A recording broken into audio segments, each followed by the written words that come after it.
The first Marvel Warhammer 40k comic has just finished, and as promised, I'm now going to have a nice long look at it.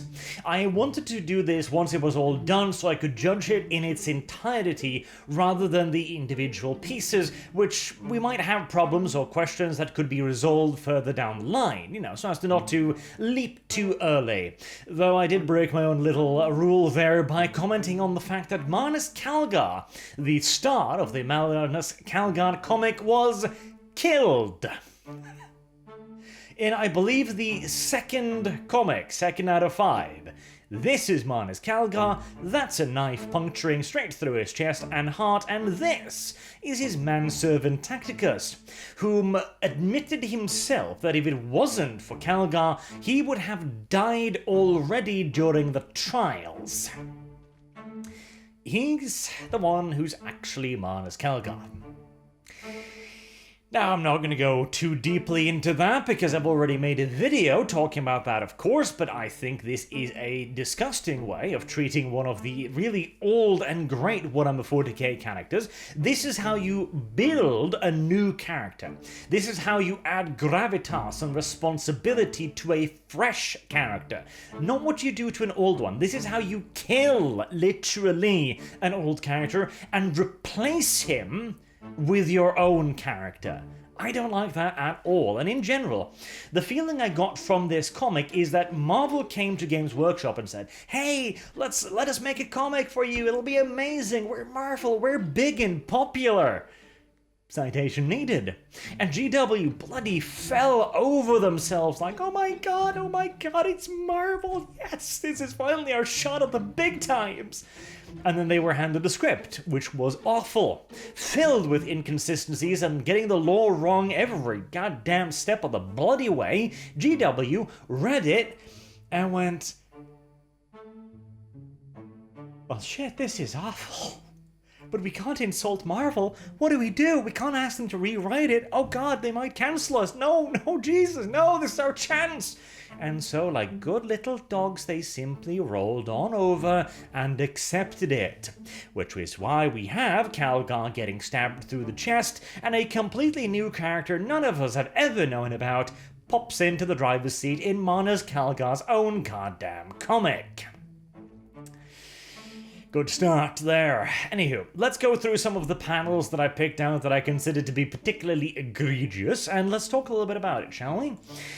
This is, of course, the spaceship. I'm pointing this out because it'll be important later on. A giant heretical warship, which, by the way, still has power armor in it, which the bad guy hasn't looted yet because reasons. It's not like power armor's goddamn rare or valuable or anything. No. Silly. It's filled with chaos iconography, and it's clearly heretical, and of course it has a giant altar to Khorne at the bottom of it. Bad place.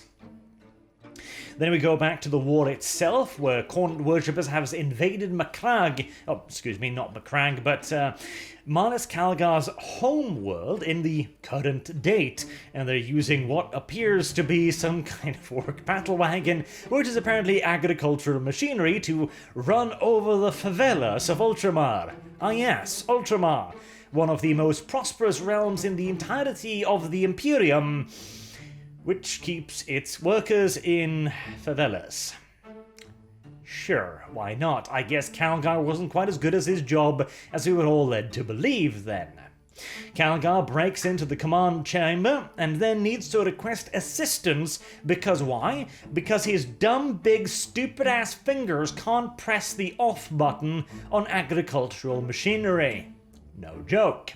The gauntlets of Ultramar are made for the slaughter of the heretic, not the deactivation of agricultural machinery. Bearing in mind, the gauntlets of Ultramar are ancient-ass pre-heresy tech. These things are hyper-advanced and connect to his black carapace, which is the interface that allows a Space Marine to pick up a bloody egg without breaking it. He could be holding a porcelain cup and not inflict so much as a scratch upon it, but that's only if you give a shit about the lore, of course, which the writers, I don't think, actually did. Oh, and by the way, is it just my imagination, but does that not look an awful lot like an arch? Maybe I'm seeing things.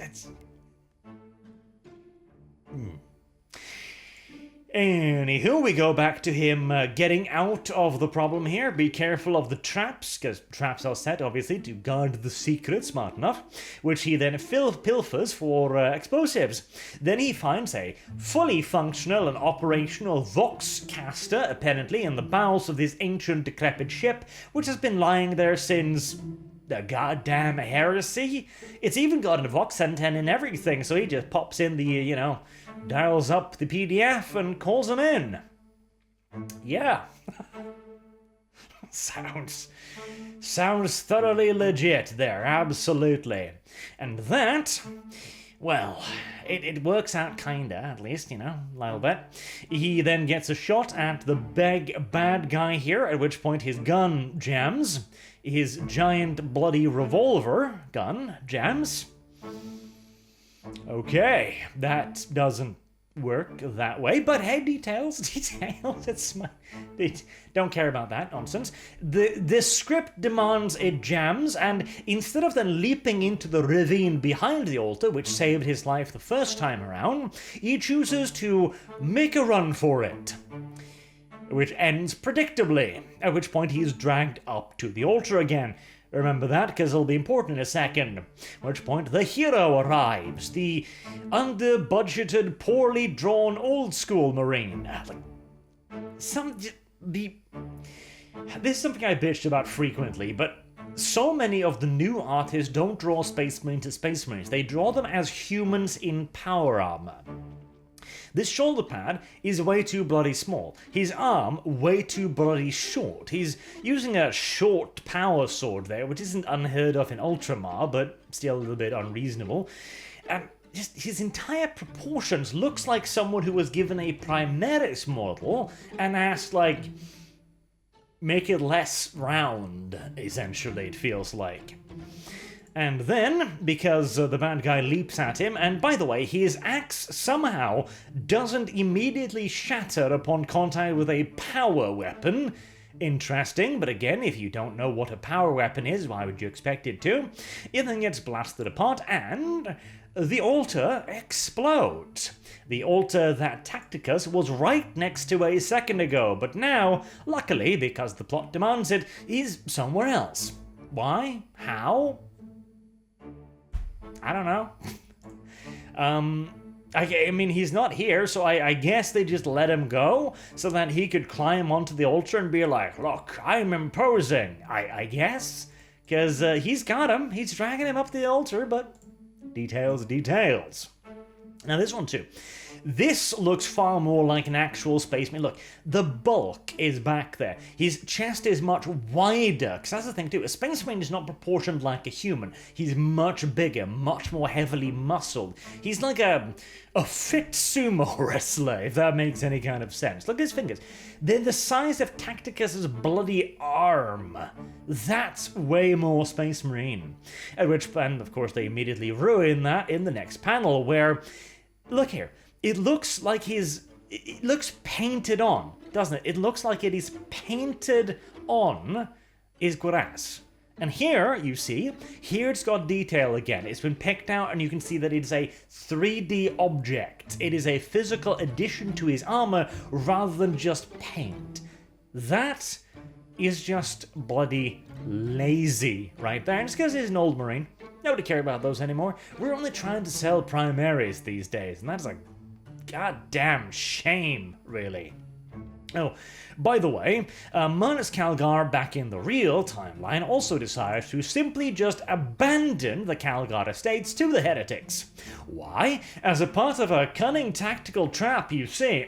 Okay, so this is a lesser-known entry into the Codex Astartes here that reads, "Abandon thine heavy fortifications to the enemy, so that they may gather all of their forces within your fortress, and then fight you with every advantage." Yes. That's brilliant. That's absolutely brilliant there. Christ. And the worst part too is, he doesn't even have that many men. It seems like he's got a single company with him, because all of them are using second company insignia. Though, that's assuming that the people who are writing and coloring this know that the Ultramarines have different colors on their shoulder pads, depending upon the company. Again, details. So why would Calgar surrender one of the only heavily fortified positions on the entire bloody planet to them, straight up? Well, because the casualties were lesser here, and this was bait. Ah yes, again, bait. Allow your enemy to focus their strength in a heavily fortified area. Yes. Much wise. Much cunning. And then this, the initiation system. This is perhaps the one that pisses me off the most, because this is a comic about the Ultramarines and Papa Smurf, Marneus Calgar, of course. And yet, they don't know how the Ultramarines get new Ultramarines. Like, you'd think that'd be something fairly basic they'd look up, right? But no. So, number of aspirants, 300. Okay. Why are these aspirants? And then they just... Amble shows up, starts killing them. Number goes down. The Space Marines are just like, there seems to be a wild beast there, murdering all of our aspirants. That's odd. Maybe we'll have the local PDF investigate at some point. What? No kid. What? Granted, the Ultramarines aren't as soft as the Salamanders, but they wouldn't just chill there like, it's killing them. That's adorable. And again, this is not how the Ultramarines choose their aspirants.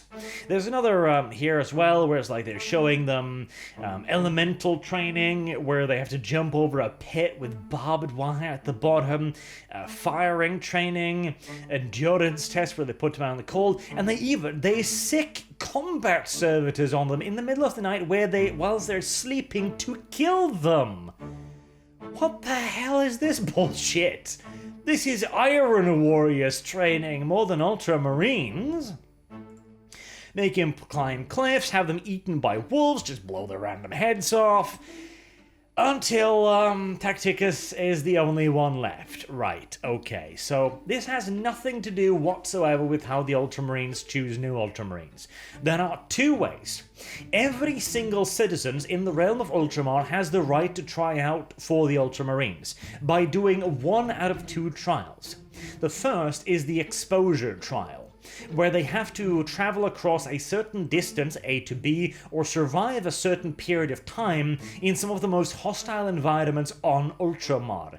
Occasionally, even, they'll take a person from one world and dump it on another. I believe the example given was a feral world savage being dumped in a hive world, or vice versa. And if they manage to survive, or they get to their objective, then they're picked up by apothecaries. If they don't survive, well, that's it. But the Ultramarines don't stand by and watch them get killed by random shit 'cause funny. They don't give them firing training or make them run through prepared obstacle courses or sick combat service on them to murder them in the middle of the night. This is nonsense. And the second way is the challenge, where an aspirant must challenge a full Astartes, to some form of competition, some form of contest. Generally speaking, some form of martial prowess in a duel, for example, but technically it could be almost anything. Now, in most cases, nobody expects the aspirant to actually win over the Marine, and if the Marine then ends up killing the aspirant in, say, a fist fight, for example, then that's fine. You know, he couldn't hack it, that's okay, but they wouldn't just kill aspirants like this for no goddamn reason by blowing their heads off. That's nonsense. And generally speaking, they are judged by the level of failure. So if they're running a race, for example, and the aspirant finishes like 5 seconds behind the Astartes, that would be incredible. It's like, holy shit, how the hell did you do that? And if he wins, my god, he'll be treated with a little bit of respect then from the very get-go. But again, basic research. Either Games Workshop just didn't bother reading the script, I guess, or they just rubber-stamped it, never looking at it, or, again, as I think, they're just too afraid to insult the big boys. Calgar gets elevated to a full Marine, bearing in mind too that he was found inside of a heretic wreck after almost having been sacrificed to Khorne. Which is only mentioned here eventually by the Inquisition going like, are you sure you're fine? And she gives him a little bit of a investigation, looks him into the eyes and goes, yeah, you're good. And that's it. Right. I mean, hell. The Ultramarine who saves him would in all due likelihood just have put a bolt round through his head right then and there, but it's not impossible that they would go like, okay, fine, you know, try it. Also, a little bit of thing here. So apparently, he refers to this as if it is holy Guilliman struck down forever preserved, as if this is Guilliman in stasis? And it is not. Guilliman is described as he's sitting in his stasis. This is a statue. Maybe that's just a little bit of derpy writing, but worth pointing out anyways. Then, here comes the really big thing. So, they get a signal, and he shows Guilliman on the map, and he goes like, oh my god, it's a trap! And they get shot down. Why? Because they're heading towards the same buried ship with the coronate altar in it that was destroyed. Meaning, the Ultramarines, after seeing this nonsense, this shit here, just left. Just fucking left. They just goddamn left. They didn't bother, excavating the ship, destroying it. It's like, oh no, there's rocks falling over it. We'll never find it again. Fuck, they'd blow up the entire goddamn planet before allowing a massive heretic ship to just remain deep within Ultramar. And yet, I guess they just forgot about it. Despite Guilliman, Tactica, excuse me, knowing about it and immediately recognizing it when he sees it. Mucho dumbo. Mucho dumbo. And then it all ends with the ship, again, apparently having been destroyed by some kind of self-destruct nonsense. It just finishes with Guilliman tearing off a Lord of Skulls head. That's just blasting into, that's... I'm not even gonna mention the fact that that's a Lord of Goddamn Skulls, and he would probably be able to eat 10 Guillimans for breakfast. We're not even there. We're not even there. That might be a critique for a better comic. We're not there. We are not there at all. All in all, it's at best, if we just ignore all of the inconsistencies, all of the errors, all of the nonsense, the fact that they murder the main character in the second goddamn issue, if we ignore all of that, it's a thoroughly mediocre action comic that doesn't really capture the spirit of 40k and singularly fails to present Guilliman in any kind of a really interesting or sympathetic light. The biggest example of his tactical brilliance is handing over a heavily fortified base, a castle essentially, his hereditary homeland as well, to the enemy, and allowing them to concentrate all of their forces in a fortress. That is the greatest example of his brilliant tactical ingenuity. Oh, that and of course him asking for help to turn off a goddamn combine harvester, because he can't do that with his big oversized gauntlets. Awful. And the thing is too, this is exactly what I was fearing. At worst, at best it would be mediocre. This is mediocre if we completely ignore the fact that it was supposed to be a Warhammer 40k comic. If we view this from the point of view of a 40k fan, this fails in showing off the Ultramarines, it fails in showing off Guilliman, Tacticus, Guilliman, it fails in showing off the Imperium, how it works, how it's interesting. It's just meh all around. It's just a thoroughly mediocre comic that does not achieve really any of its goddamn goals. And here too, by the way, here is Guilliman holding a cup. Just fine. A goddamn cup. That's fine. He can do that. That's within the capabilities of the Gauntlet of Ultramar. But pushing a button? Too complicated that. And this is the issue too, because Marvel doesn't care. For them, 40k is just another thing to sell comics with. In a desperate situation where they're already pissing up every goddamn tree, this is just a business transaction to them. And Games Workshop apparently views it the exact same way, as they couldn't be bothered to even get the Ultramarines recruitment system right. And considering this is a story about Guilliman rising to his position of Chapter Master, which by the way as well, we never get to hear anything else about it. This is it. Like him being accepted into the Ultramarines here, and then a quick breakdown of the stages of his training to become a full Astartes. That's all we get. This isn't a comic about Guilliman rising to power. Hell, it's not a comic about Guilliman at all. It's a comic about some dislocated Tacticus kid who gets to be an Astartes after a chick glares at him with the evil eye, and then we see him here killing a Lord of Skulls, and then it's just the end. It's awful. It's not... This is not what anyone had been hoping for. I gotta hope, and if it is, well, I mean, mediocrity surely does sell, doesn't it? Disappointing. Or, well, is it disappointing, or is it just what we expected? I guess I'll fall in the just as expected category there. Anywho, I'll wrap it up there. If you've got any thoughts about it, please do let me know in the comments down below. Were you expecting more? If so, why? And why do you think that they got, again, blatant shit like the training process wrong? I think it's because GW just bitched out. Genuinely.